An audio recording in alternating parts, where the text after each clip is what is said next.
Olá, boa noite.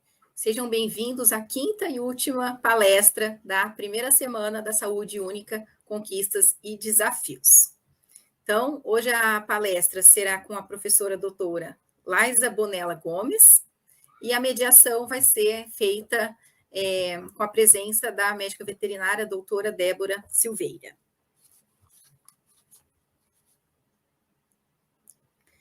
Então, a doutora Laisa, ela vai ministrar a palestra intitulada A Conexão entre os Maus Tratos a Animais e a Violência Interpessoal. A doutora Laisa, ela é médica veterinária, graduada pela PUC de Minas Gerais. Ela é mestre em ciência animal com ênfase em epidemiologia pela Universidade Federal de Minas Gerais. Doutora em ciência animal, também com ênfase em epidemiologia pela UFMG. Professora adjunto da Faminas BH, membro do Instituto de Medicina Veterinária do Coletivo e Instituto Técnico de Educação e Controle Animal, membro da Comissão Estadual de Medicina Veterinária Legal do Conselho Regional de Medicina Veterinária de Minas Gerais, membro da diretoria da Associação Brasileira de Medicina Veterinária Legal, presidente da Comissão Nacional de Desastres em Massa, envolvendo animais do Conselho Federal de Medicina Veterinária, pesquisadora da teoria do elo, conexão entre os maus tratos aos animais e a violência interpessoal. E ela também trabalha com a interface saúde e espiritualidade, desenvolvimento pessoal e humano e gestão de pessoas. Doutora Laisa, boa noite, seja bem-vinda. Muito obrigada pela tua presença, pelo aceite de participar do nosso evento. Então, fique à vontade, a palavra é sua. Muito obrigada, professora Fernanda. Para mim é uma honra estar aqui nesse evento com tantos profissionais que eu admiro. Professora Adolorata, até embolei para falar o nome dela, Daniel Brandespin, enfim, e todos os outros. Então, para mim é uma honra muito grande poder colaborar um pouquinho com esse evento de vocês, viu? Vou já compartilhar aqui, ó. Peraí. Deixa eu ver se eu consigo, sem dar problema para ninguém. Peraí. Compartilhar a tela.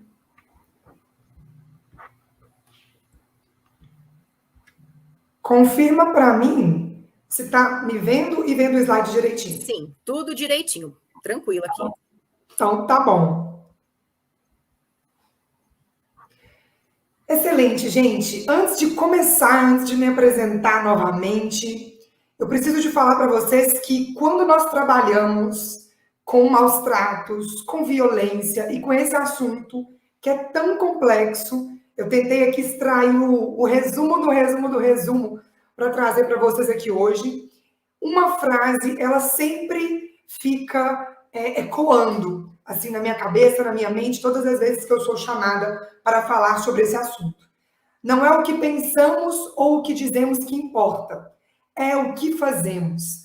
Há um tempo atrás, já tem uns bons meses, eu assisti um documentário na Netflix do Gabriel Hernandes. Não sei se algum de vocês já assistiram, mas enfim, é sobre um menino nos Estados Unidos de 5 anos.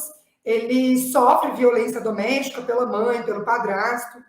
Em todo o período que ele sofre violência, alguns órgãos acabam indo à residência dele por causa de denúncia, de alguns elementos que levam à suspeita. Então, pela casa desse menino passa assistência social, conselho tutelar, polícia. E eu imagino, e eu percebi isso no documentário, em que vários momentos alguns desses órgãos pensam algumas coisas, falam outras coisas, mas efetivamente nenhum desses órgãos fez nada.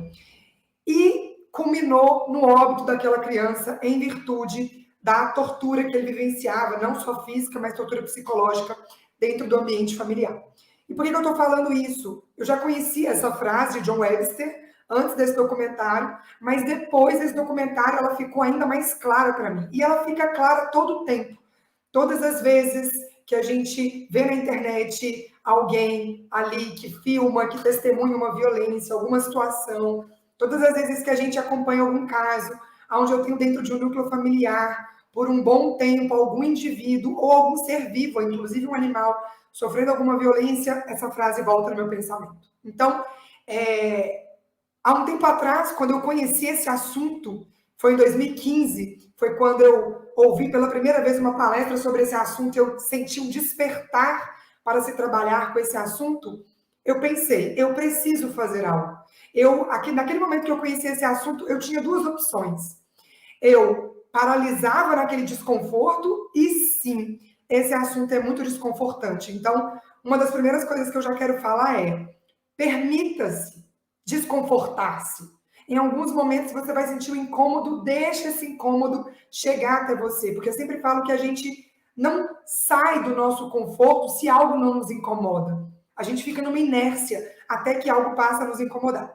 E eu tinha duas opções. Eu ficava naquele desconforto, naquele sofrimento ao me deparar com esse assunto, ou eu literalmente arregaçava as mangas na circunstância que eu podia, que eu estava, para fazer o que eu poderia fazer, que foi através da pesquisa. Então, hoje, eu entendi que o meu fazer é na sensibilização, é na mobilização, é estudando, é batendo na porta dos órgãos, é levando esse assunto para o máximo de pessoas possível. E eu espero que vocês também, professores, estudantes de veterinária, de psicologia, de nutrição, de qualquer área que seja, eu tenho certeza que a cada um de nós cabe uma fatia desse assunto. A cada um de nós cabe uma responsabilidade. Então, não tenham dúvidas disso. Não é aquilo que a gente pensa, que a gente diz, que configura quem a gente é e que transforma as realidades, mas efetivamente aquilo que a gente faz. São as nossas ações que trazem aí biografia para a nossa vida e são as nossas ações também que transformam as nossas realidades. Então, que bom que vocês se movimentaram nessa ação, nesse processo ativo de construir esse evento, essa super porta de conhecimento a todos os estudantes que vão sair eu falo que da ignorância em muitos aspectos e se abrir ao conhecimento. E uma vez que uma mente se expande, ela não vai mais voltar para o normal. Então, depois dessa conversa nossa de hoje, eu tenho certeza que vai abrir um panorama para vocês, uma amplitude diante desse olhar. E se é que você já não tem ele ampliado, e se você não tem, ele vai sair daqui, sem dúvidas nenhuma, muito mais ampliado e muito mais sensível. Então, ótimo, assim como a professora Fernanda me apresentou, então meu nome é Laisa Bonella, fiz o meu doutorado, que trouxe essa oportunidade de estudar mais ativamente a relação entre as violências na UFMG, e deixa eu ver o que eu tenho mais para falar sobre isso, mais nada, que ela já apresentou o restante. Vamos lá. Gente, olha, Os maus tratos aos animais, eles são uma realidade em todos os municípios brasileiros. Todos. E você deve estar se perguntando, Laisa, mas como é que você tem certeza disso? Você recebe algum número, algum índice? E não, não é.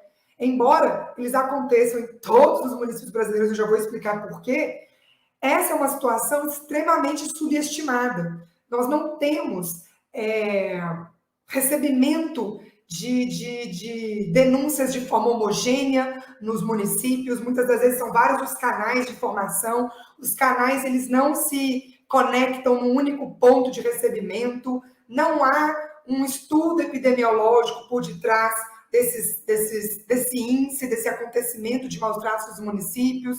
Não há diferenciação dos tipos, que nós já vamos conversar logo mais. Então, é muito difícil uma localidade que consiga precisar exatamente o quanto os animais sofrem. Mas eu sei que eles sofrem. Por quê? Porque em todo o território brasileiro nós temos desigualdade social, nós temos vulnerabilidade familiar, nós temos vulnerabilidade social, econômica, desestrutura, desigualdade. São muitos desses fatores que acontecem, dessas realidades. E os meus animais, eles não são aleatórios, ao acaso, na natureza, no ecossistema. Eles estão linkados às realidades. Portanto, aonde eu tenho uma situação de vulnerabilidade de pessoas, eu também tenho de animais. Aonde eu tenho uma carência de insumos, de estrutura, eu também tenho isso para os animais. Aonde eu tenho pessoas negligenciadas, eu também tenho animais assim. Aonde eu tenho pessoas que sofrem a violência, eu também tenho animais nesse contexto. Por isso, é sabido que nós temos aí essa realidade distribuída em todo o Brasil. Portanto, eu já sei aqui que nós temos muitos estados presentes aqui nesse evento, então não tenha dúvidas que você está vendo, essa palestra não é à toa. É para você levar para o seu município, para o seu estado, um ponto de lucidez para que a gente possa trabalhar e intervir nessa realidade. Então, o que seria, Laisa, a conexão entre essas violências? Significa que a crueldade animal, a violência infantil, a violência doméstica e a violência contra os idosos, elas estão todas conectadas em um ponto em comum. Então, vocês conseguem perceber que cada um desses círculos, eles formam um ponto de interseção. Então, todas essas violências, em algum momento, elas se encontram. E quando que isso começou a ser estudado, não vou me delongar no processo histórico, não, mas só para a gente não ficar perdido na história. Olha, isso começou a ser estudado lá em 63, através do John MacDonald, que foi um psiquiatra, aonde ele estudou uma tríade de comportamento que ele visualizava nas crianças, e ele descreveu como essa tríade sendo determinante para o surgimento de sociopatas ou psicopatas ou também serial killers. E ele publicou, inclusive, uma obra chamada A Ameaça de Matar. E o que era essa tríade, Laisa? O que ele constatou? Que quando uma criança apresentava os 3 comportamentos concomitantes, quais? Fazer xixi na cama, atear fogo nas coisas e maltratar os animais, aquilo ali era determinante para ele se tornar um serial killer, um psicopata no futuro. Um pouquinho de tempo depois, outros pesquisadores revisaram a tríade de MacDonald. Eles falam, olha, peraí, tá que esses 3 comportamentos, eles realmente determinam aí traços de agressividade no indivíduo.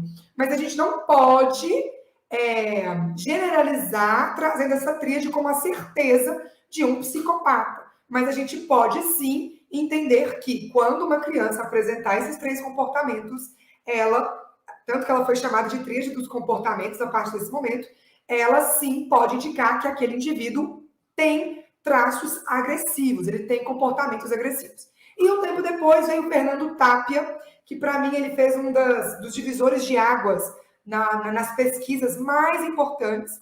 Ele começou a investigar exatamente crianças que eram cruéis com animais. E o que ele descobriu? Que nas crianças que eram cruéis com os animais, todas elas, não só crianças, tá? Criança e adolescente, ele pegava essa faixa etária, todas elas vinham de lares caóticos. Lares onde tinha muitos conflitos, problemas, pais agressivos. E essa constatação do Tapia indicou que, olha que interessante, gente, o modelo familiar é capaz de induzir comportamentos violentos nos seus membros, especialmente em crianças e adolescentes. E a partir dessa pesquisa do Fernando Tapia, os animais sendo maltratados se tornaram uma bandeira vermelha. O que é isso? Aonde eu tenho um animal sofrendo maus tratos, ali existe um sinalizador que eu tenho outros problemas naquele ambiente familiar. Estão conseguindo entender?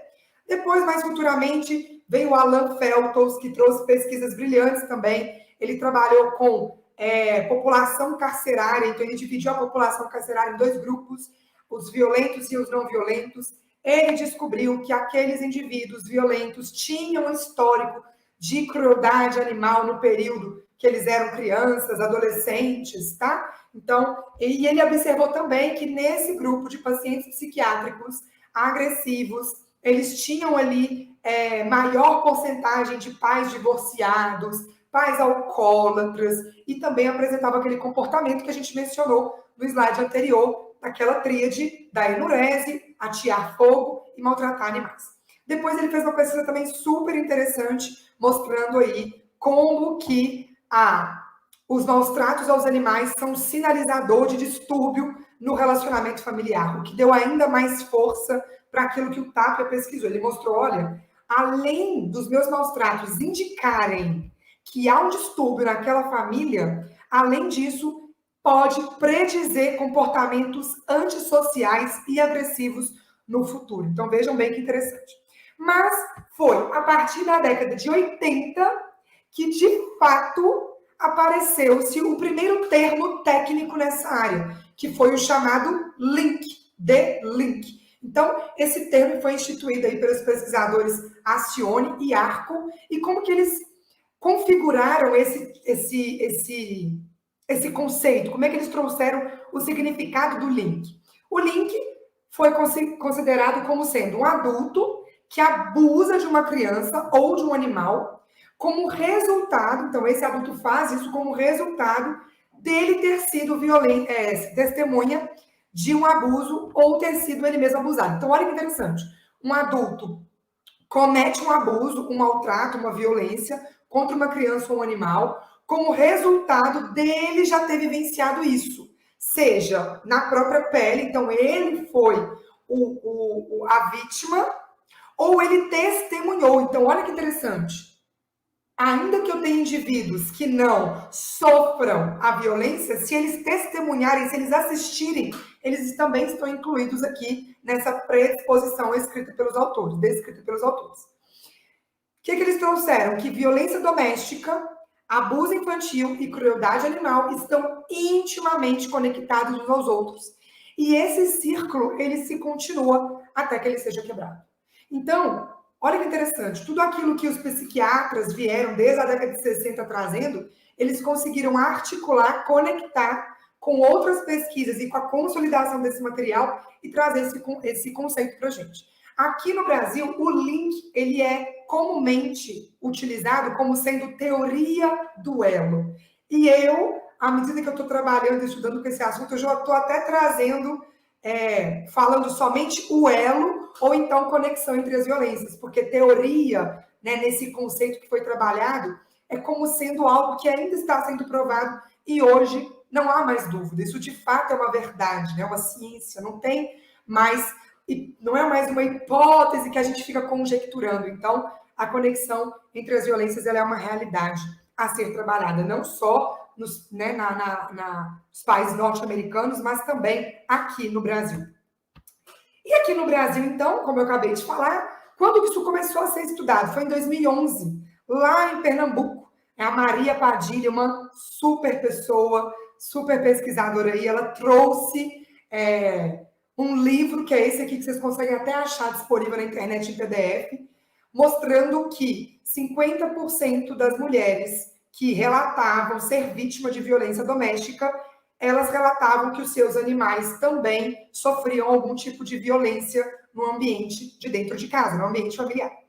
Um pouquinho de tempo para frente, a pesquisa se continuou através do capitão da polícia, Marcelo Nassaro, uma super pessoa também, a qual eu tive a alegria de conhecer e conversar recentemente. O que ele fez? Muito motivado por essa pesquisa, pelas pesquisas norte-americanas e também pela pesquisa da Maria Padilha, ele começou a trabalhar com os dados do batalhão que ele trabalhava. Então, ele começou a relacionar as denúncias de crimes de maus tratos com o cometimento de outros delitos. E ele percebeu que 1/3 das pessoas, né, dos autores que eram autuados por maus tratos aos animais, estavam cometendo outros crimes, antes ou depois daquele evento acontecer. Aqui eu deixo para vocês 2 indicações de material que vocês conseguem achar na internet também. Foi um material que a gente publicou um tempo atrás. Esse aqui da esquerda foi na revista de Minas Gerais, na revista do Conselho do CRMV de Minas Gerais, e esse da direita na revista do Conselho Federal, e daqui a pouco também tem mais artigos para sair. Eu esqueci de colocar um que saiu na Preventive. Enfim, mas no final eu posso falar para vocês, que fala só sobre maus tratos, que é importante. O que a gente tem de material em livro? Nós temos essas 2 fontes aqui super ricas de conhecimento. O primeiro é o livro da Medicina Veterinária do Coletivo, que aborda um pouco essa temática, e o segundo aqui, o Tratado de Medicina Veterinária Legal, que também tem tópicos de maus tratos e dessa violência interligada. Então, se vocês quiserem estudar mais, não nos faltam possibilidades. Por que é importante a gente mencionar, a gente trabalhar esse contexto, falar sobre as violências, falar sobre os maus tratos? Você deve estar pensando, nossa, Laisa, mas isso não está muito distante da nossa realidade? Olha, eu preciso de falar para você sobre saúde única bem rapidamente. Eu sei que os outros palestrantes já vieram a falar, mas olha, é fantástico a gente perceber que nesse conceito de saúde única, onde eu tenho indissociabilidade, saúde animal, humana, ambiental, o médico veterinário é um dos profissionais de maior atuação de potencial dentro dessa realidade. Então, eu fico sempre pensando nisso. E quando a gente trabalha com violência, eu também não estou trabalhando com saúde única. Vocês acham que é possível num lar aonde eu tenha uma mulher sofrendo violência, uma criança, um animal, aquela família esteja saudável? Pode ser que ela esteja sem nenhuma doença física, né, sem nenhum agravo. Mas será que a violência ela não traz uma atmosfera pesada, né? Uma atmosfera de ausência de saúde, até porque o conceito de saúde ele é super amplo, ele não é só ausência de doença. O conceito de saúde ele é bem-estar, qualidade de vida. Então, eu entendo, sem dúvidas nenhuma, que trabalhar com a violência, seja pela perspectiva da medicina veterinária, seja pela perspectiva das outras profissões ou dos outros cenários, é falar de saúde única. E a gente já está até trabalhando com um novo termo, que é o de segurança única. Olha, todas as vezes que eu negligencio a segurança, a salvaguarda, a proteção dos meus animais, inevitavelmente eu também estou negligenciando a proteção dos meus humanos de alguma maneira. Ao passo que quando eu protejo, quando eu me importo, eu também vou protegendo as outras. Então é como se fosse de fato um tripé. Todas essas 3 áreas precisam de estar muito bem equilibradas. Então falar sobre violência, falar de saúde única, falar de segurança única, isso é papel meu, papel seu, papel nosso, sem dúvidas nenhuma. Cada um, então, vamos pegar a nossa responsabilidade diante desse contexto. Aqui eu trago para vocês muito rapidamente os dispositivos legais gerais que a gente tem aqui no nosso país. Olha, nós temos o Decreto Federal de 34, que traz a proteção da fauna, a Constituição de 88, no seu artigo 225, a Lei de Crimes Ambientais, a 9.605, que recentemente foi atualizada, aumentando a punição para os maus tratos de cães e gatos. Temos a resolução do nosso Conselho de Classe, 1236, que vai conceituar maus tratos e mostrar a responsabilidade nossa, ética, diante desses cenários.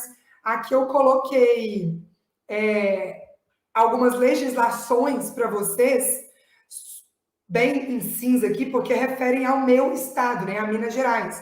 Mas eu tenho certeza que muitos estados também têm legislações administrativas estaduais. Todas elas servem para nos mostrar que os nossos animais eles estão protegidos legalmente. Nós já temos material teórico. O que a gente precisa é, de fato, fazer vigorar aquilo que a gente tem no papel. Muitas das vezes, eu dialogo com algumas pessoas que falam assim, nossa, a gente precisa mesmo de mais lei, de mais lei. E, na verdade, a gente já está até um pouco enviesado. de achar que o caminho para a resolução dos nossos problemas é só a construção de lei. E não é.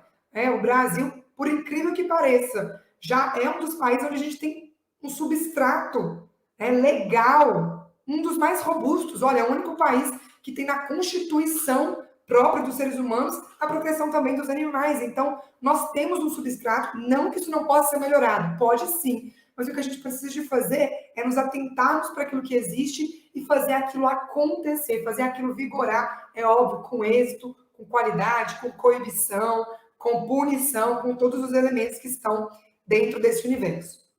Pois bem, então, trabalhar sobre essa perspectiva, aonde eu me importo com os animais, aonde eu quero protegê-los, aonde eu entendo que eu não posso permitir com que eles sejam maltratados, por todos os aspectos que vocês já devem saber, que não dá para entrar em detalhes aqui, o princípio da dignidade animal, o princípio da universalidade. Então, olha, o direito animal, e é uma coisa que está em ascensão no nosso país, graças a Deus, que bom que isso está em ascensão. Daqui a uns bons anos a gente vai parar todo mundo já vai saber a existência do direito animal e também é nossa missão fazer com que ele esteja cada vez mais conhecido. Então, partindo desse pressuposto, isso já é o suficiente para me importar com eles. Saber que meu animal tem direito, ou seja, ele não é uma coisa, embora muitas das vezes ele seja considerado. Ele tem os seus direitos, ele tem a dignidade de ser, de existir, independente da função que ele exerça. Ponto. A dignidade dele é própria, apenas por existir.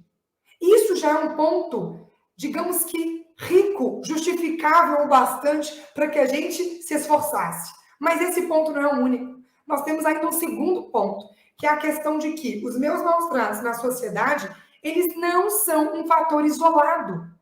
Eles não acontecem ao acaso. Eles não acontecem de forma avulsa, desconectada da população. Existe um ponto em comum entre eles. E isso reforça ainda mais a nossa responsabilidade e obrigação diante desses cenários, no estudo, na transformação, na mudança de paradigmas, na mudança da atuação dos órgãos que têm responsabilidade nisso. Então, olha, só para vocês entenderem, a domesticação dos animais, ela vivenciou, é um processo super longo, milhares e milhares e milhares de anos, e com cada animal, essa domesticação aconteceu num tempo diferente. Então, com os gatos, foi num tempo específico, com os cães nos outros, e por razões distintas. Mas, independente dessas motivações que levaram o ser humano a ir domesticando os animais, um fato é inegável, que existe um vínculo de afeto estreito e intenso entre eles. Ponto. E esse vínculo está cada vez mais próximo. E esse vínculo está cada vez mais indissociável. É quase que isso. Olha, eu sempre gosto de falar uma frase, que é uma frase do Pequeno Príncipe, que diz assim, olha, tu te torna eternamente responsável por aquilo que cativas. Nós cativamos os animais. Eles não escolheram estar dentro das nossas casas. Eles não escolheram estar, tomando banho toda semana, de chuquinha na cabeça. Eles não escolheram estar no pasto rotacionado. Eles não escolheram estar lá dentro do abatedouro. Nós os domesticamos e trouxemos eles para a nossa realidade, para as nossas necessidades. Então, é obrigação nossa ser responsável e zelar por eles. E aqui, de uma forma geral, viu, gente? Não é só cachorro e gato, não. Todos, cachorro, gato, boi, galinha, porco, todos, cabrito, vamos lá. Claro, os domésticos silvestres têm que ficar na natureza, nem vou falar deles. Mas, pois bem, então todos eles é nosso dever, nós trouxemos eles para o nosso convívio, então nós devemos zelar por isso. Mas o que é importante da gente mencionar? Com relação aos cães e gatos, que vai ser até os que eu vou falar mais hoje, por quê? Os cães e os gatos, eles estão mais intimamente ligados aos seres humanos. Então, os estudos hoje demonstram que os cães e os gatos, eles já são considerados como membros da família, que são as chamadas famílias multiespécies. Então, hoje no Brasil, a gente já tem mais animais dentro de casa do que crianças. Isso em virtude de vários fatores, Então, as pessoas trabalhando por mais tempo, a mulher no mercado de trabalho, essa vida produtiva de trabalho mais intensa, o nosso ritmo de vida. Então, as pessoas demoram mais a constituir família, trabalham mais tempo, demoram a ter filhos, se querem, que muitos não querem. Então, eles acabam a verticalização das nossas populações. Então, elas acabam aí colocando animais dentro das casas. E gato, tá, gente? Olha, aqui em Belo Horizonte, gato, a ascensão do crescimento de felinos como animal doméstico tá passando o cão em disparado, em termos de proporção, sabe? Em termos de avanço nos últimos anos. Quando a gente pega aí, nos últimos 10 anos, o tanto que a população canina cresceu. X. Quando a gente pega a população de gatos, está crescendo muito, 2x, 3x. Isso muito em virtude também da independência dos gatos. Eles acham que é independente, né? Não vamos contar, não. Porque eu tenho um gato aqui em casa que é mais independente que tudo nessa vida. Mas, enfim, por causa da independência dos gatos, do estilo de vida deles, mais calmo, tranquilo e tudo mais. Então, essa é uma grande verdade. E que bom que esse vínculo entre seres humanos e animais, principalmente cães e gatos que estão mais com seres humanos, que bom que esses vínculos eles fossem sempre positivos.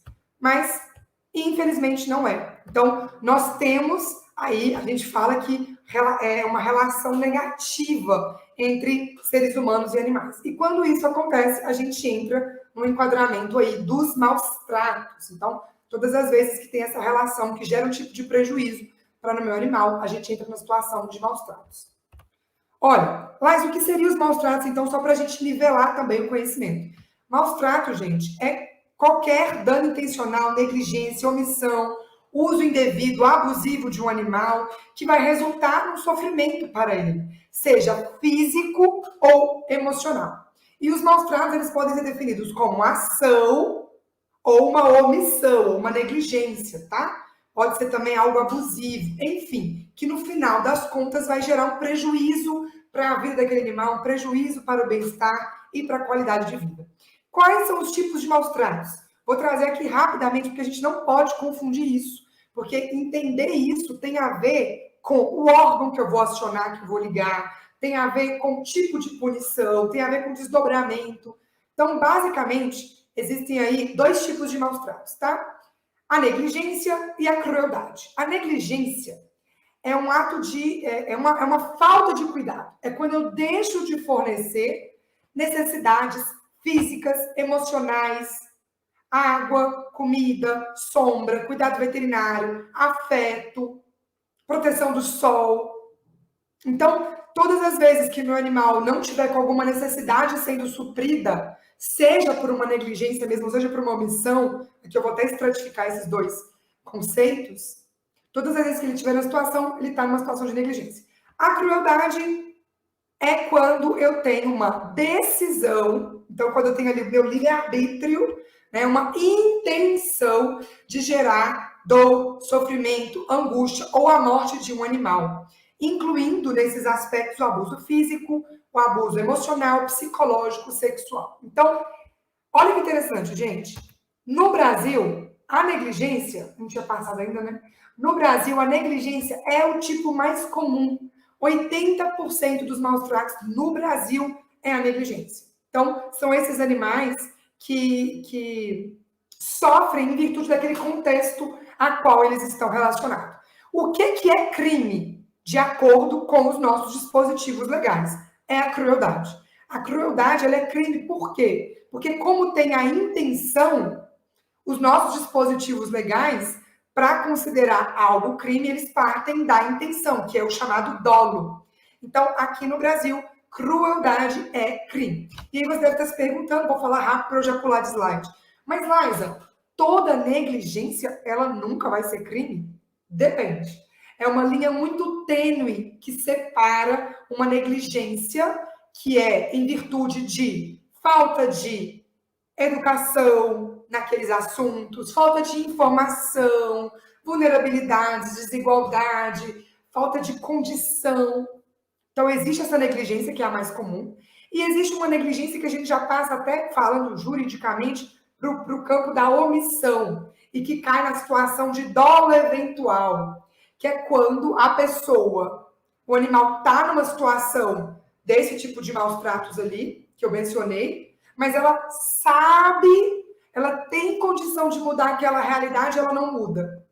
Então, aí, ela pode ser enquadrada num dolo eventual e, eventualmente, responder criminalmente por isso, tá? Mas só para a gente entender, a negligência costuma ser passivo e a crueldade ativo, aonde eu tenho a intenção. É importante entender esses conceitos. Mas, de uma forma geral, o que é importante a gente entender? Falando de negligência ou de crueldade, o que os estudos nos mostram? Que elas estão relacionadas. Então, a maioria dos estudos nos mostram que, olha que interessante, lares onde eu tenho animal negligenciado, né? Um animal que está magro, na corrente, que está doente. Então, o animal que está negligenciado, ele está relacionado ao contexto. Geralmente, naquele lar, eu tenho uma criança negligenciada, uma casa negligenciada, um contexto familiar negligenciado. Olha que interessante. Então, as negligências, elas também estão correlacionadas. Da violência, eu já vou falar. E olha que interessante, o que os estudos mostram também? Que em lares onde eu tenho negligências, eu tenho maior propensão ao surgimento das violências. Então, olha como é que está tudo correlacionado. E falando propriamente das violências, elas, então, também estão correlacionadas, como a gente mencionou no início, a partir daquele conceito que o Arco e o Acione trouxeram para a gente, não é? Então, as violências, elas estão correlacionadas. Onde eu tenho uma criança, um animal sofrendo, eu posso ter uma mulher, um idoso, de forma geral, a gente fala vulneráveis, né? Os deficientes físicos. Mas aí eu fico pensando, não só eles, a toda a sociedade, eu já vou explicar isso aqui. Toda a sociedade, de alguma maneira, ela é impactada por essa violência. Bom, como que a violência ela é entendida dentro desse estudo da conexão entre as violências, a teoria do elo, como é que ela é entendida? A violência ela surge a partir de uma dessensibilização. O que é isso? O indivíduo, deixa eu ver se eu já posso passar aqui, daqui a pouquinho.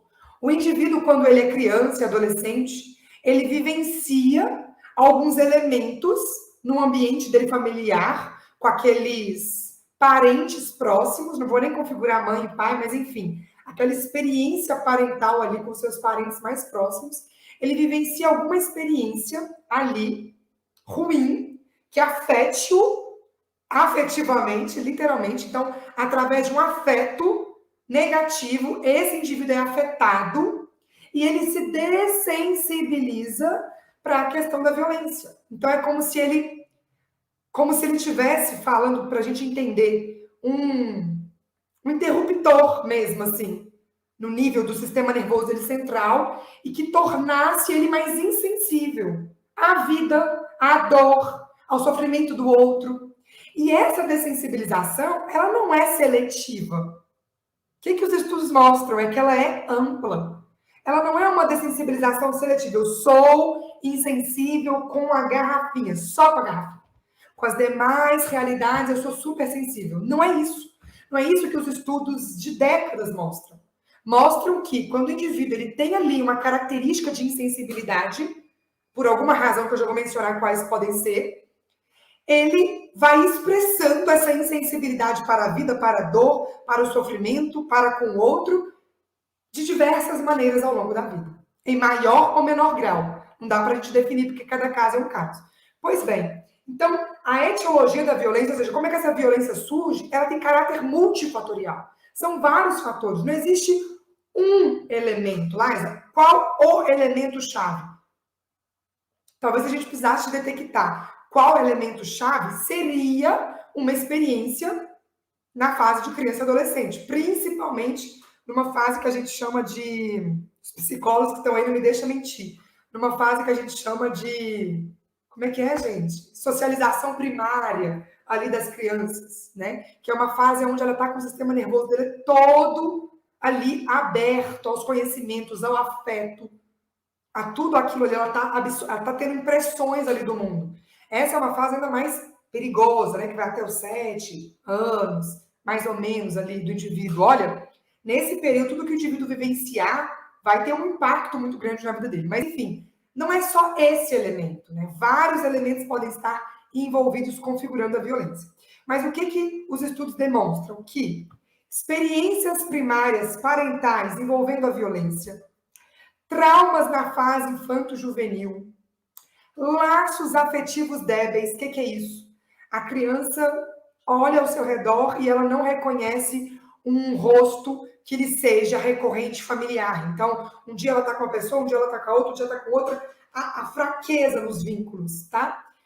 Aspectos culturais, socioeconômicos, educacionais, em um ponto. E, em último ponto, características inerentes a cada indivíduo. O que é isso aqui? Esse é o de menor expressão, mas o que é isso aqui? Para mostrar que isso que a gente está demonstrando é uma propensão, é uma projeção, a probabilidade. Ela não configura 100% dos casos. Uma prova disso é tudo que tem a ver com biologia, natureza humana, tudo nunca é 100%. Uma prova disso é o Covid, por exemplo. Nós temos pessoas da mesma família, 5 pessoas de uma família, 4 ficam doentes, a quinta não fica. Convivendo junto, conversando, bebendo água no mesmo copo. Olha, tem um componente ali orgânico, fisiológico, que diferencia essa pessoa. O que é? Não sei. Prova disso é a reação à vacina. Olha, um monte de gente toma reação, ou toma vacina não tem reação, a outra vez tem reação. O que é? Tem um componente ali orgânico. Vou dar outro exemplo que foge dessa questão aí imunobiológica. Outro exemplo. Uma mãe tem 4 filhos. Pronto. Ela cria todo mundo igual. Cada um é de um jeito. Não é isso? Ela fala, já ouviu isso? Gêmea que pode, eu tenho 4 meninos, criei tudo igual, cada um de um jeito, é óbvio. Eles têm características particulares. Então, mesmo que sejam submetidos, gêmeos, pronto, não tem nem diferença de temporalidade, foram criados no mesmo tempo, nas mesmas condições, com as mesmas estruturas, cada um vai por um caminho diferente. Eles reagem ao trauma, à dificuldade, à dor de forma diferente. Então, tem isso ainda envolvido. Mas o que os estudos demonstram? Que a violência, ela nasce no seio familiar. A violência, ela nasce dentro do núcleo familiar. E ela tem uma perpetuação intergeracional. Ela vai passando de geração em geração. Entende? Então, é aquela criança que vê o pai. Exemplo, tá, gente? Porque existem vários exemplos. Só para ilustrar na cabeça de vocês. Ela fica vendo o pai bater na mãe. Desde criança, desde pequeno. E ela dessensibiliza em algum momento, porque aquilo sim é traumatizante. Ela vai relacionando dor e amor, porque é o mesmo pai que bate na mãe um dia, no outro dia tá pedindo desculpa, tá chorando, ou, enfim. Ou então ele assiste todos os dias, ou então ele também sofre a violência de vez em quando, violência física, psicológica. Você nunca vai ser ninguém. Por que você nasceu? Você não presta, você está estragando meu casamento. A violência sexual, a violência moral, enfim, de várias maneiras. Então, aquele indivíduo ele já cresce com uma propensão, com uma predisposição. Não é certeza que ele vai ser violento, mas ali tem uma predisposição muito clara daquele indivíduo, tá? Então, e o que os estudos mostram? Que essa violência ela é intergeracional, então ela passa de geração em geração. E se nada quebrar isso, ela vai passando. Não é uma mágica, parou de acontecer. Magicamente, algum indivíduo decide parar de ser assim. Não. Se não existir algo que efetivamente quebra esse ciclo, ele vai se perpetuando. Vou trazer alguns elementos aqui de alguns estudos para vocês. Olha, criança com histórico de testemunhar violência, de sofrer algum abuso sexual ou qualquer outro tipo, de testemunhar abuso contra o animal. Então, uma criança que assiste um animal sofrendo alguma violência, tá? 4,88 vezes mais propensa a maltratar animal de companhia do que aquelas que não foram submetidas a essa realidade. Criança que vive ali com punições rotineiras, uso de álcool na família, está associado a comportamento agressivo no futuro. Olha que interessante isso aqui. Falta de conhecimento das necessidades humanas, populações aonde há falta de conhecimento das necessidades das próprias pessoas, também há um desconhecimento da necessidade do animal. Isso aí é associado à falta de recurso, falta de conhecimento de estrutura, leva aos maus tratos aos animais, tá? E olha a importância do médico veterinário nessa realidade. Eu falo que muitos dos problemas que a gente tem com relação à negligência seriam resolvidos com conhecimento, com mudança daquela realidade. Muitas das vezes a gente vê que aquele animal é maltratado, mas aquela família também está maltratada. Aquela família não sabe também daquilo que é básico para ela estar com dignidade, bem, com uma qualidade de vida. Então é óbvio, olha, se aqueles seres humanos eles não sabem sobre a vida deles, que dirá sobre a vida de alguns animais. dos animais que eles convivem. Então, o que a gente vê é, se eu quiser resolver essa situação, não adianta também eu ir lá dentro daquela casa, ensinar a lidar com os animais e eles viverem em umas condições péssimas. Eu preciso de melhorar a condição de vida deles, levá-los a entender o valor da vida deles, e aí depois eu chego nos animais. Tudo é um processo, tá? Tudo interligado. E se a gente não entende que tá tudo interligado, a gente não consegue ter êxito nas nossas ações. Mas enfim, então, olha a importância do médico veterinário como um promotor de educação, de informação, como alguém, um agente de mudança naquele seu espaço. E eu até falava aqui no bastidor a importância da medicina veterinária social. Então, se vocês não ouvirem esses conceitos ainda, é muito importante. Nós temos que começar a falar disso. O papel que o médico veterinário tem dentro da sociedade, como promotor de uma saúde ali dentro, né? Não só de prevenção de zoonose, de prevenção de agravos, de diminuição dos sinantrópicos, não só isso, né? De educação em saúde, mas também da relação seres humanos-animais. Olha quanta coisa precisa ser ajustada. Núcleos familiares com alto índice de conflito, já falei para vocês, maior propensão a comportamentos abusivos de humanos e animais. Gente, que eu quero que vocês entendam, olha, a violência, ela nasce na família. Ela começa ali naquele núcleo familiar. Nós não podemos ter essa dúvida. Olha a importância também de se trabalhar por esse universo. Muitas vezes o que a gente vê a sociedade fazendo é apagar fogo, enxugar gelo, fica só trabalhando pela perspectiva da violência depois que ela está instaurada, depois que já virou um caos. A gente não vai lá na base, lá na raiz, onde que essa violência está surgindo, onde que ela está nascendo. Então, a violência familiar é, muitas das vezes, invisibilizada e, o pior, naturalizada. Ela não é vista. Aonde que a violência eclode? Puf, estoura, todo mundo vê, todo mundo choca. Na violência social. Quando ela sai de dentro de casa e vira pra gente, aí a gente assusta. Aí vem mídia, aí vem tudo. Aí ela começa a aparecer. Mas a violência, e é o berço da violência que acontece todos os dias, todo o tempo, está dentro das casas. E vou falar para vocês, não sei nem se dá tempo, deixa eu acelerar aqui que eu falo demais. Olha, a pandemia, não sei se eu posso, deixa eu ver um jeito de falar isso. Olha, esse processo que a gente viveu de isolamento social foi trágico para a violência familiar. E daqui uns tempos social. Eu lembro que lá no início da pandemia, lá em abril do ano passado, quando eu comecei a perceber aqueles movimentos de lockdown, né, total, horizontal, aquele todo mundo em casa, ninguém trabalha, ninguém sai de casa, aquilo indiscriminadamente, pelo menos em Belo Horizonte, a gente viveu um período assim, muito assim. Eu estava no auge da minha pesquisa, né, acabando de organizar para defender. Aquilo me assustou muito, porque conhecendo os determinantes da violência, eu entendi rapidamente, falei, gente, nós vamos viver um caos no país daqui a um tempo, em termos de violência, se esse isolamento social nosso durar muito.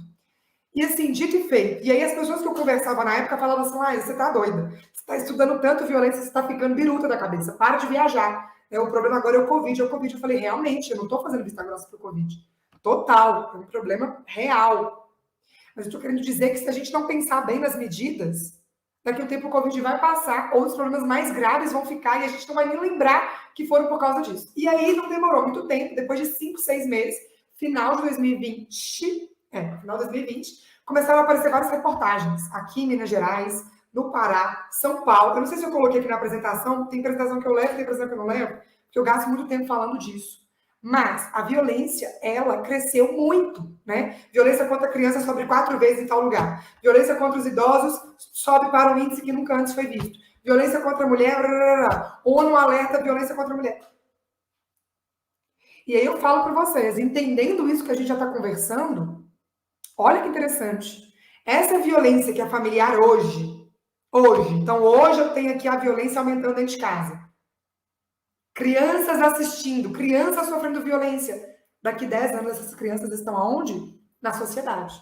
No meio social, no meio econômico, no meio cultural. Elas estão aí, no convívio de sociedade. E essa violência, ela vai respingar para uma sociedade. Então, o problema de violência que foi gerado aí nesses quase 2 anos, vivendo um longo período de isolamento social, infelizmente vai configurar para a gente duros momentos e décadas e períodos sofrendo uma violência de forma mais intensiva, porque a violência ela nasceu mais. Laísa, quais fatores? Vou falar rapidamente só para não ficar solto. Primeiro, estresse, tá? Quer dizer, deixa eu deixar o estresse por último. Primeiro, as pessoas desconectadas dos seus trabalhos. 2 problemas. Pessoa sem trabalho, cabeça vazia. Cabeça vazia, ela começa a pensar em outras coisas. Primeiro ponto, o trabalho literalmente traz uma dignidade ali para o homem de existir. Quando ele está desconectado disso, gera um problema. Segundo ponto, falta de dinheiro. Falta de dinheiro é um dos principais problemas que levam ao estresse. Então, já tenho 3 pontos aqui. Convivência familiar. Quando eu convivo muito com meus parentes, o que começa? Atrito. Começa mais estresse. Segundo elemento de estresse. E outra, no Brasil, a gente tem uma configuração de grandes grupos familiares morando junto. Então, eu tenho um lote da avó que faz parente com o tio, atrás eu tenho os netos, todo mundo mora junto. Isso aumenta ali a fragilidade entre as relações. Outro ponto, consumo de álcool. As pessoas não poderiam ir para a rua consumir álcool, mas poderiam entrar no supermercado, trazer álcool para dentro de casa. O álcool é um dos principais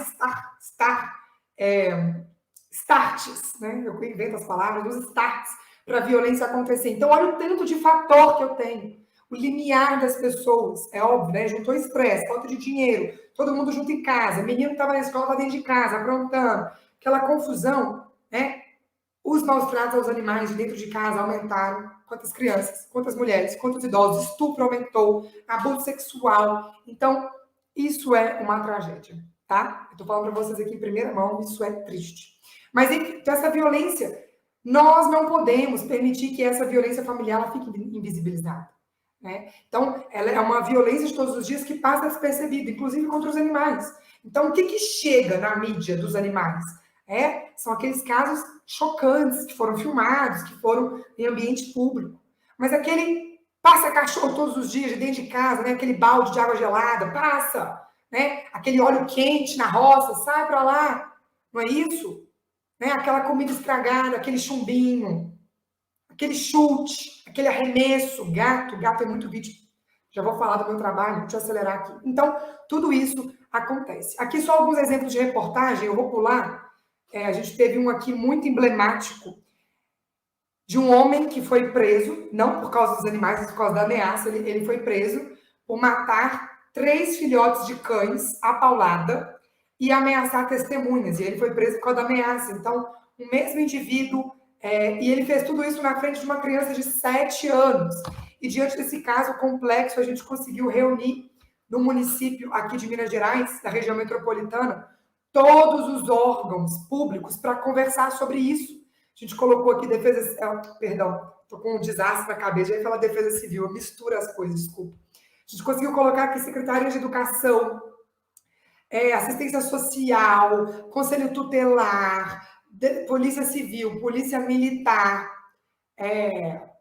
zoonoses, a Atenção Primária à Saúde. A gente conseguiu colocar todos os órgãos aqui para ficarem ouvindo por 3 horas sobre a conexão entre as violências, para que eles pensassem sobre esses casos, né? Como intervir, quem vai acompanhar essa criança, qual é a psicóloga, assistência social, como é que vai ser isso, né? E essa mulher que foi ameaçada, e esse idoso que era o pai do autor. Então, tanta coisa acontecendo para ampliar o olhar das pessoas. Esse caso aqui foi um caso que eu acompanhei meio que à distância, de um pai de família que estava incomodado com um cachorro latindo, e aí ele foi lá, o cachorro não parou de latir, ele enforcou o animal no varal da casa dele. E o que me chamou a atenção nesse caso? Eu não vi o vídeo, porque eu não dei conta, é difícil ver um vídeo desse, mas eu li a transcrição do vídeo. E aí tem algum momento que fala assim, cachorro, grunhidos, né, gemidos de dor, tudo mais. Criança, risos, risos, risos. Essa criança aqui, que era filho do autor desse homem aqui. E naquele momento eu entendi que essa criança deve ter uns 6 a 7 anos. Naquele momento eu percebi que, para aquela criança estar rindo diante de um animal que está agonizando, é porque não é a primeira vez que ele vê. E o pior, já está naturalizado para ele. Concordam?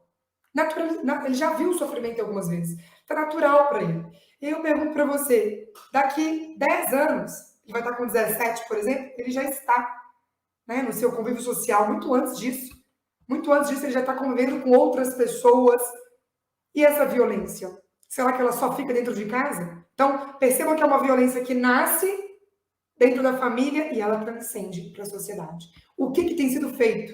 Será que os olhares dos órgãos do Brasil estão diante disso? Ou não? Está só diante desse aqui. E olha lá, porque às vezes nem diante desse está, diante do autor. A gente não consegue perceber. Eu falo sempre que a gente não vai na raiz do problema, a gente faz vista grossa para a raiz do problema. Bom, então, que a violência familiar ela é um fato, a gente já entendeu, e a violência social também. E eu queria trazer alguns casos para vocês, que são casos mais emblemáticos, bem rapidamente, que a gente chama de serial killers, por exemplo, os psicopatas e tudo mais, que são pessoas também que têm a ver, né, tem a ver aí com essa crueldade com os animais e esses antecedentes de violência na família. Então, tem 2 documentários que trazem um pouco sobre isso, para vocês verem, para ilustrar a aula de hoje. O primeiro é do Luca Magnotta, o Don't Fuck with Cats. A história de um assassino canadense, que ele começou maltratando animais, ele filmava esses maus tratos, e ele fazia ameaças, né, de que se... eu não vou lembrar, tem muito tempo que eu vi, mas enfim, ele fazia ameaças e nenhuma autoridade policial acreditava nele, achava que ele estava só maltratando animais. Enquanto ele maltratava gato, cachorro e postava, ninguém fazia nada, porque considerava só animais, né? Só animais. Até que um dia ele matou uma pessoa, filmou, colocou na internet, enfim. Então, é um documentário que mostra essa trajetória de ligação entre essas realidades. Um outro documentário recente desse ano, que é o da Elise Matsunaga, de um famoso caso aí da Yoki. Eu não conhecia a história dela, e quando eu assisti o documentário, eu vi claramente a teoria do elo. Então, claramente a conexão entre as violências. Então, uma pessoa, dando spoiler para quem não viu, ela executou o marido, esquartejou o marido, ocultou o marido. E o que tem por detrás da história dela? Então, os dois caçavam animais, então a gente vê aí a crueldade animal. Na infância dela, ela foi abusada, ela teve histórico de violência familiar. Então, tem todo um trajeto que a gente consegue perceber do porquê que em algum momento essas violências elas se correlacionam, tá? Existe um livro super interessante que vai falar sobre a natureza dos serial killers, e ele traz essa questão, olha, uma pessoa eles puxam o histórico dos serial killers e encontram que na grande maioria deles tem abuso e crueldade contra animais, então mostrando isso. Mas eu falo um pouco disso porque o que mais acontece o tempo todo é a violência de todos os dias que fica invisibilizada, né? Isso aqui acontece menos, mas diante desses casos que tem grande repercussão, a gente também tem que analisar essas situações. Deixa eu trazer rapidamente os resultados da minha pesquisa de doutorado. Foram muitos resultados, eu extraí os principais para contextualizar o nosso diálogo aqui hoje. A minha pesquisa ela foi baseada em 4 fontes de dados. Primeira, Delegacia da Fauna. Então, aqui em Belo Horizonte, nós temos uma delegacia da Polícia Civil específica de crimes contra o meio ambiente, né, e uma parte específica contra a fauna. Uma parte foi dentro do Juizado Especial Criminal, acompanhando ali os desfechos dos procedimentos ali que envolviam o autor, fugiu o nome da minha palavra aqui agora, autor, defesa, juiz, promotor, então, acompanhando esses desfechos, assim, desses casos. A terceira fase foi dentro da Superintendência de Inteligência Policial, então nós extraímos aí um banco de dados de 8 anos de maus tratos aos animais aqui em Belo Horizonte, para poder analisar se os autores tinham outros codelitos e a natureza desses maus tratos. E a última fase foi na Delegacia da Mulher. Então, eu passei aí 4 a 5 meses dentro da Delegacia da Mulher, aplicando questionários. Na verdade, a gente colocava questionários auto-aplicáveis para que eu não precisasse ficar entrevistando. Então, ela preenchia um questionário ali que trazia várias variáveis no que tange o tipo da violência sofrida, violência contra os filhos e enteados, parentesco com o seu agressor e a relação com os animais de companhia dessa mulher. E também hábitos, né, comportamentais, uso de álcool, cigarro e outras drogas. Principais resultados. Animais de estimação, eles foram os mais registrados, tá? na delegacia da fauna. Então, quando a gente pega lá o universo de pato, cavalo, boi, tarará, tarará, cachorro e gato foi a maioria. Isso em virtude do estreito convívio com seres humanos. O estudo aconteceu também numa área urbana, então vários fatores influenciam. Segundo ponto, cães tiveram mais registros de maus tratos do que os felinos. No entanto, os gatos foram mais vítimas de crimes cruéis do que os cães, e também tem várias explicações para isso. Os gatos, em virtude dos hábitos, em virtude da cultura nossa, que ainda é muito presa à superstição, várias razões fazem com que esse animal seja o escolhido para crimes mais cruéis. Os maus tratos, né, da crueldade, os maus tratos ativos, levaram mais a óbito do que a negligência. E quais que foram os maus tratos mais desempenhados contra os animais? A intoxicação, que são os envenenamentos, e as agressões físicas, os espancamentos. Esse foi o tipo mais comum relatado aqui, que a gente encontrou na pesquisa aqui em Belo Horizonte. O que nós encontramos aqui? Uma confirmação da hipótese do desvio generalizado. Quando a gente vai estudar a relação entre as violências, a gente encontra duas hipóteses, basicamente. A primeira hipótese é a Uai, gente, cadê aqui? Esqueci de colocar o nome da outra hipótese, mas não tem problema. A primeira hipótese é a hipótese da graduação. É aquela hipótese que diz, olha, o indivíduo começa maltratando animais e ele vai aumentando a complexidade. Ele passa para criança, mulheres, ele vai elevando o nível, o tamanho do crime dele, tá? Essa é a primeira hipótese. A segunda hipótese é a hipótese do desvio generalizado. Essa hipótese foi confirmada no nosso trabalho. O que significa essa hipótese? Que um indivíduo que maltrata animais, ele tem ali no comportamento dele essa configuração de desviar o comportamento, desviar o caráter. Então, o indivíduo que maltrata animal, ele coincide com outros crimes, precede outros crimes ou sucede, entendeu? Então, quando o indivíduo maltrata o animal, ele está ali envolvido em outros crimes. Ou ele já cometeu, ou ele ainda vai cometer, ou está cometendo no mesmo tempo. Isso chama desvio generalizado. Mais da metade dos suspeitos de maltratar animal estavam envolvidos em outros crimes. Gente, mais de 50%, tá? Envolvidos em outros crimes. Inclusive, na grande maioria dos casos, crimes de natureza violenta. Lei Maria da Penha, lesão corporal, vias de fato, tentativa de homicídio. Vários comportamentos aí violentos enquadrados nessa relação aí. Em lares caóticos, que foi o que a gente já mostrou antes, mas o nosso estudo comprovou. Então, em lares onde eu tenho discussão, briga, conflito, tem maior chance de ter violência familiar direcionada à mulher, criança e animal. O consumo de álcool aumentou o risco de violência. Em lares que não tinham consumo de álcool, significou um fator protetivo para criança e animais. Autor da violência, quando o autor da violência era o cônjuge ou o ex-cônjuge, que foi, só um parêntese, que foi o mais registrado pelas mulheres como sendo autor da própria violência. Quando os autores eram o cônjuge ou o ex-cônjuge, os filhos têm maior probabilidade de sofrerem violência do que quando é outra pessoa, o pai, o irmão, o chefe, tá? Então, cônjuge e ex-cônjuge tá aí nessa linha de maltratar também os filhos e os animais.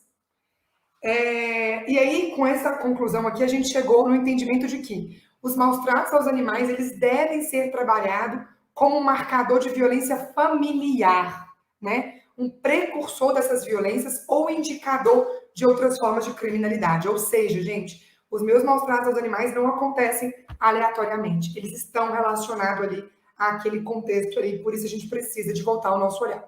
E aqui só uma foto para ilustrar aquilo que a gente falou no início.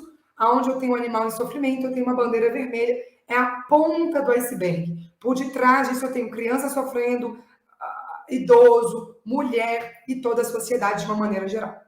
Aqui eu quero compartilhar rapidamente com vocês, vou até acelerar aqui, um relato de caso que eu ouvi numa dessas abordagens na Delegacia das Mulheres. Eu ouvi vários, tá, gente? Mas esse é um dos que mais me impactou, porque ele envolve uma série de fatores que a gente já discutiu aqui hoje. Vamos lá.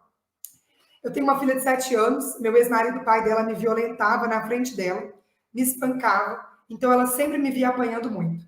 Eu me divorciei e me mudei. Saí do Jequitinhonha para BH. Minha filha fazia terapia por causa dos traumas vividos. Há alguns meses, arrumei um namorado e ele veio morar comigo. Começou a me agredir, no meio da rua, na frente de todo mundo. E quando iam me ajudar, eu falava que não precisava, porque era briga de marido e mulher. Ninguém tinha que se meter. Quando eu chegava em casa, ele me batia dobrado e falava que a culpa era minha, porque eu era safada, piranha e outras coisas. Eu me culpava sempre, sempre achei que apanho porque mereço. Minha filha é sempre agredida verbalmente por ele. Ele a chama de palavrão, xinga e a chama de vagabunda. Bateu nela várias vezes. Semana passada, minha filha achou um gatinho e levou para nossa casa, um gatinho filhote, para que a gente cuidasse. Eu não queria deixar, porque eu temia o comportamento do meu namorado, que era agressivo. Mas, como ela insistiu, eu deixei. Durante a noite, o gatinho começou a miar e meu namorado ficou muito nervoso. Então, eu dei meio comprimido de clonazepam para ele. Pause. Esse clonazepam é o comprimido que a mulher tomava para dormir. O gatinho quase morreu com o remédio. Ficou bambo, ficou tonto. No dia seguinte, ficou melhor. Não morreu, voltou a miar. Foi quando meu namorado pegou ele pelo pescoço, arremessou contra a parede com toda a força.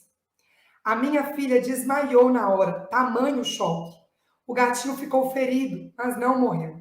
Tentamos sair de casa, mas ele ameaçou nos matar.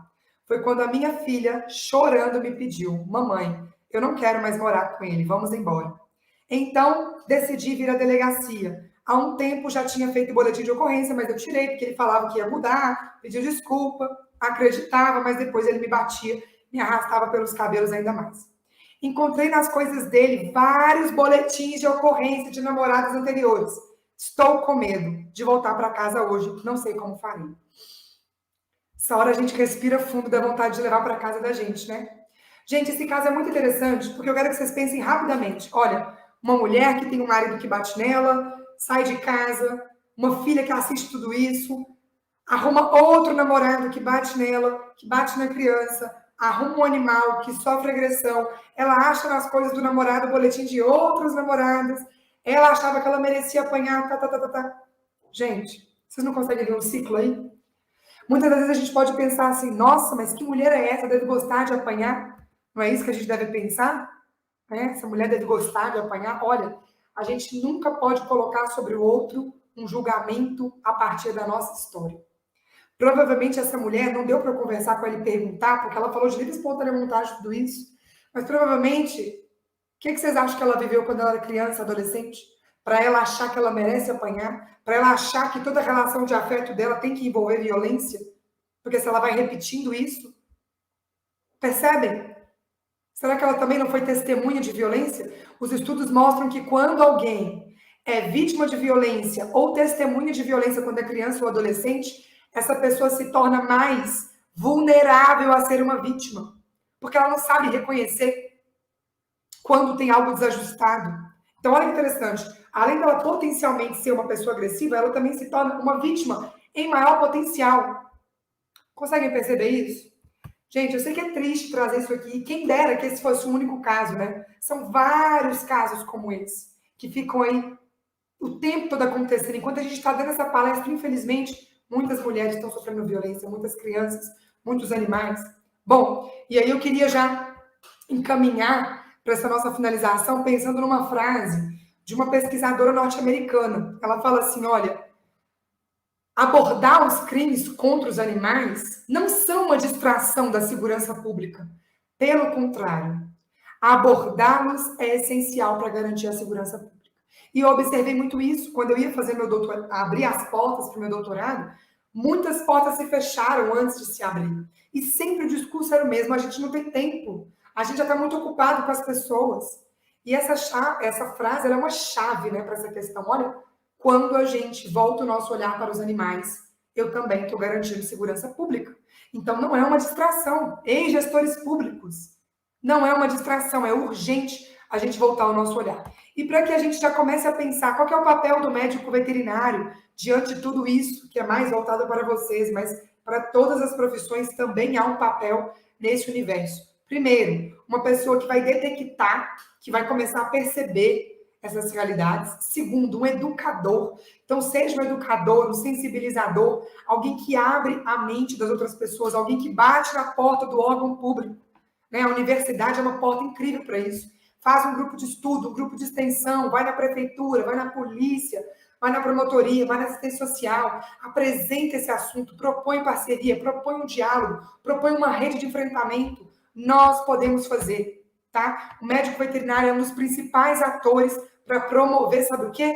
Rede de comunicação, colocar órgãos para dialogar, coloca a polícia para dialogar com a vigilância em saúde, para dialogar com a assistência social, para dialogar com o conselho tutelar, com a psicóloga da atenção primária, entende? Coloca os órgãos para dialogar, porque quando uma violência é detectada, eu vou detectando as outras.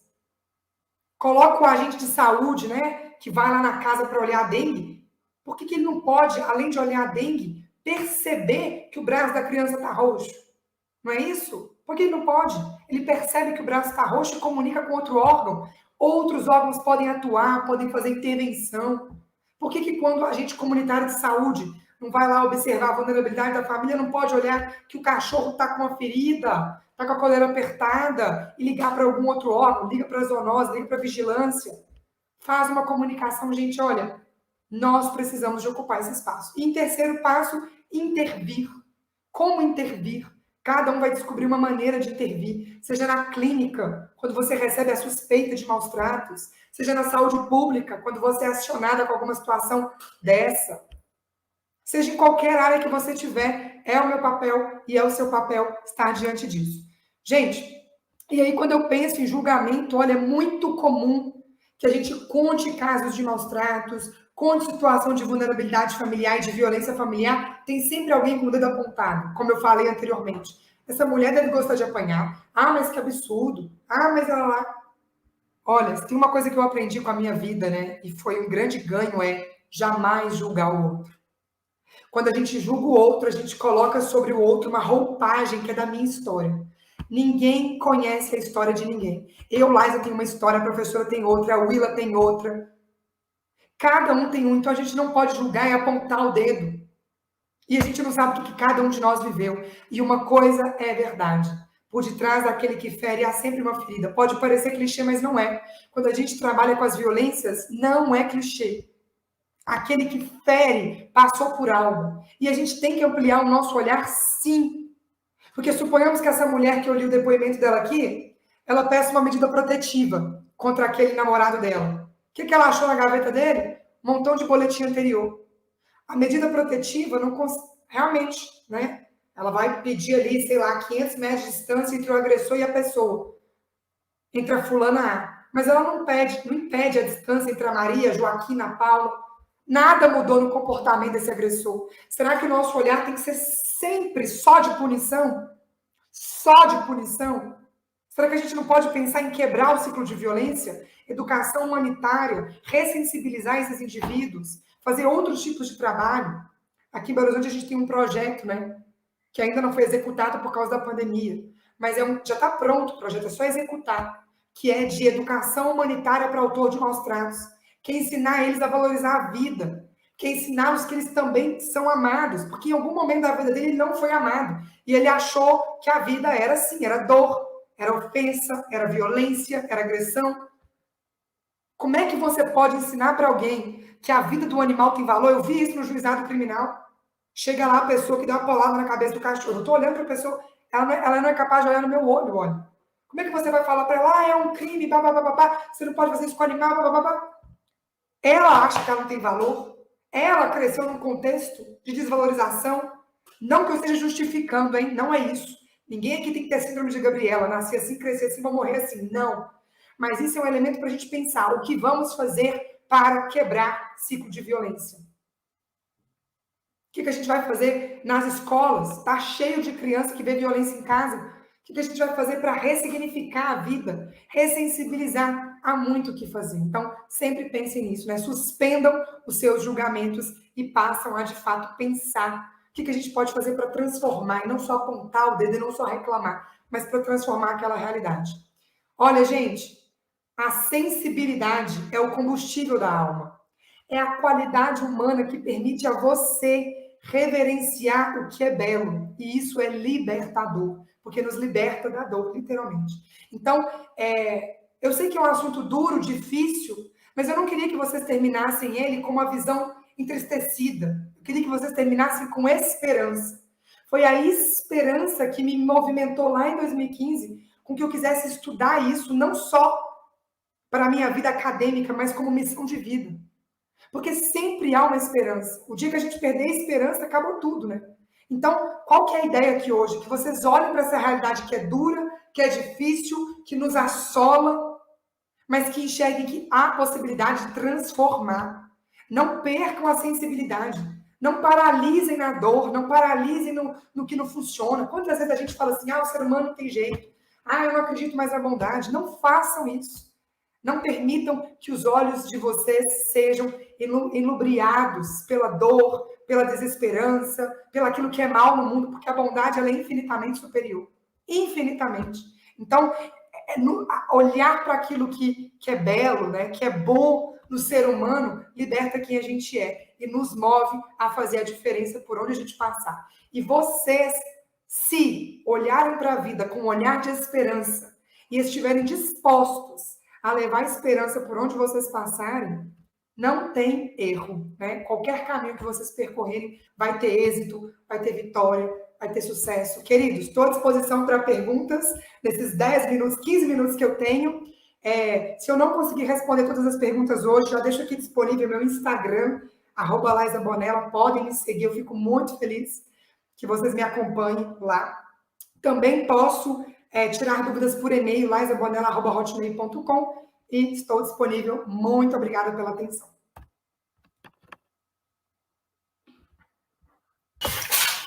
Obrigada, Laisa. Ótimo aí, continuação para vocês, tá bom? Beijo, boa noite. Tchau, tchau.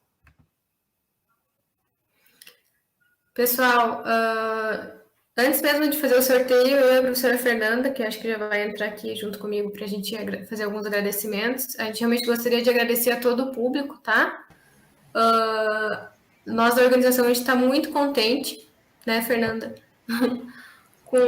com toda a abrangência que a gente conseguiu com a primeira semana da saúde única. E aí agora a professora Fernanda vai fazer alguns agradecimentos. Então tá. Pessoal, boa noite novamente. Né? Obrigada pela participação, pela presença da professora doutora Laisa. Foi emocionante a tua palestra, Laisa. Eu já assisti algumas palestras suas, assim, é impressionante, né? A complexidade da situação, do tema, e como você consegue traduzir isso para a gente, deixar todo mundo tão sensibilizado. Parabéns, foi excelente. Bom, então, pessoal, como hoje é o nosso último dia, eu vou fazer um fechamento, alguns agradecimentos, né? Então, eu acho que essa semana passou muito rápido, pelo menos para mim, quando eu vi, meu Deus, já é sexta-feira, né? Foi tudo muito rápido. Então, foram cinco dias de palestras maravilhosas, de alto nível de qualidade, que trouxeram a saúde única de uma forma tão didática e tão aplicável.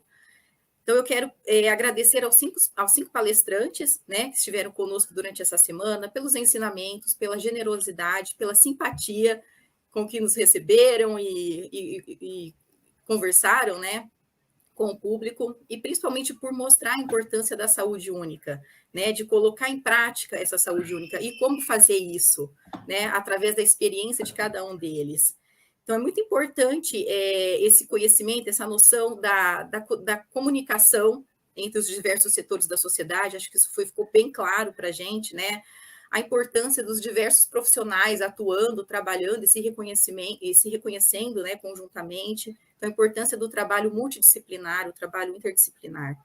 E eu acho que o alcance desse tema a gente pode visualizar através dos números. Nós tivemos 339 inscritos, nós não esperávamos, né, que tivesse um alcance tão grande assim, então superou, né, Débora, as nossas expectativas, e são alunos de graduação, pós-graduação, especialização, professores e profissionais de 24 estados brasileiros, né, e diversos grupos de estudo que nós percebemos e nós, né, conversamos aqui ao longo desse momento de moderação.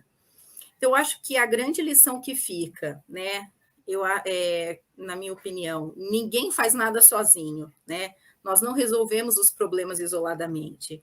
Então, as diferentes profissões precisam umas das outras, a sociedade precisa de todas essas profissões, o poder público, os órgãos públicos precisam dessas profissões também, né? E nós precisamos deles. Então, não tem como a gente se separar e querer ficar cada um no seu cantinho, né? E o termo saúde única, ela é única, não única sozinha, né? Única isolada, mas pelo contrário, ela é múltipla, a saúde é múltipla, ela é uma conexão entre as 4 saúdes, humana, animal, vegetal e ambiental, e não teria como a gente atuar, a gente estudar, a gente pensar a saúde única separadamente, se ela própria é um conjunto, é uma mistura, né? Então, nós esperamos que esse evento tenha sido um ambiente para fomentar ideias, para aproximar pessoas, para aproximar instituições, gerar conexões, né, gerar diálogo, e que a gente consiga, a partir, né, de toda essa união, implementar um mundo com mais saúde única. Então, agora eu vou, para provar, né, que ninguém faz nada sozinho, eu quero agradecer todos os apoiadores que nós tivemos, né, desde o momento que surgiu a ideia de se fazer essa primeira semana, e todos eles tiveram um papel fundamental. Então, a listinha ela é um pouquinho grande, mas eu faço questão de ler todos esses nomes, para a gente perceber que realmente não estamos sozinhos, não fazemos nada sozinhos.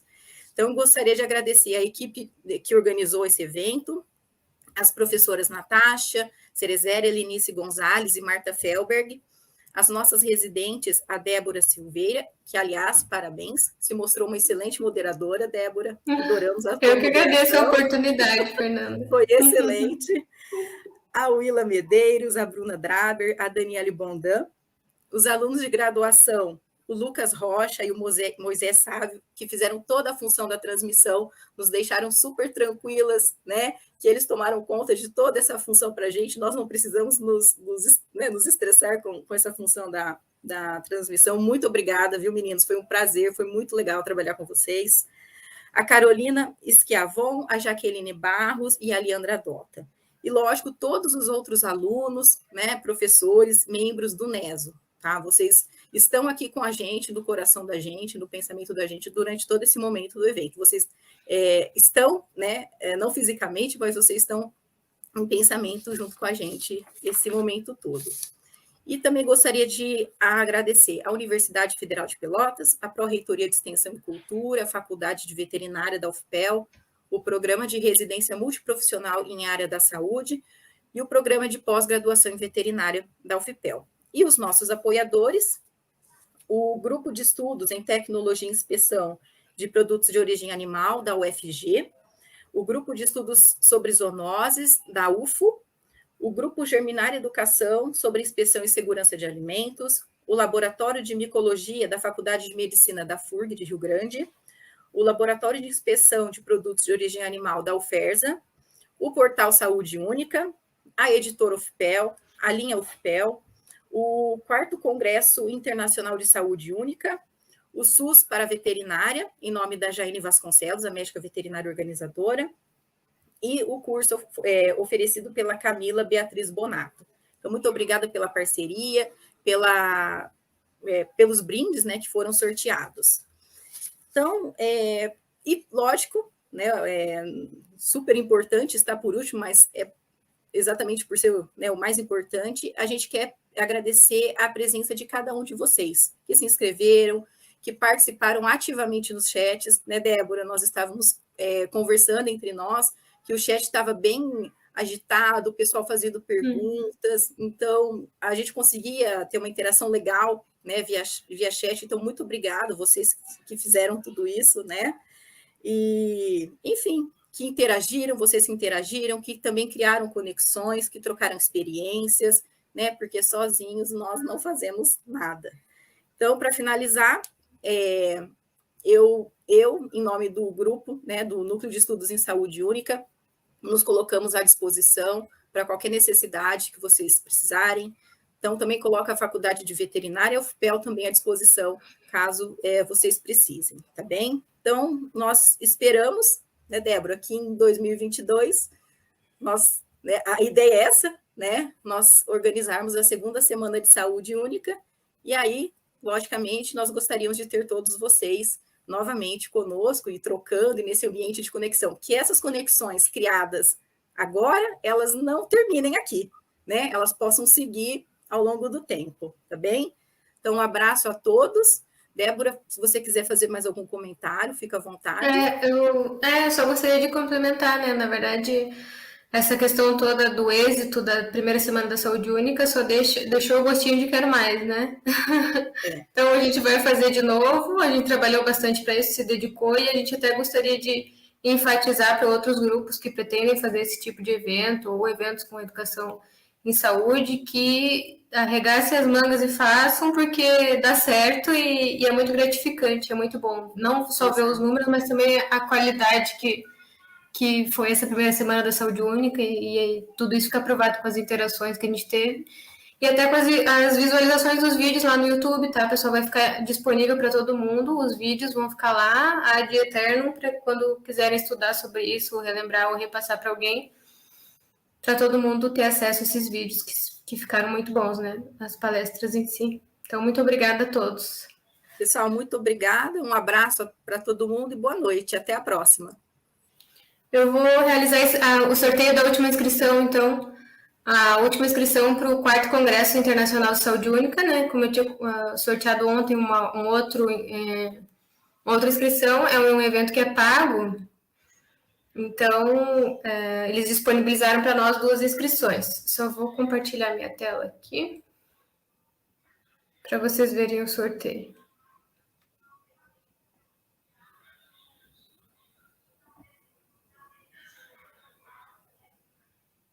Então, vamos ver quem é que vai ser o sortudo de hoje.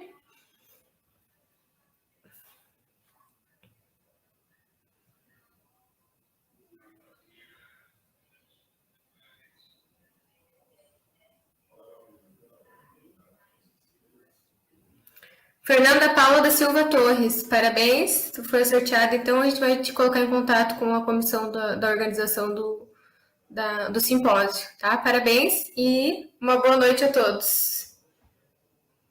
Tchau, tchau, boa noite.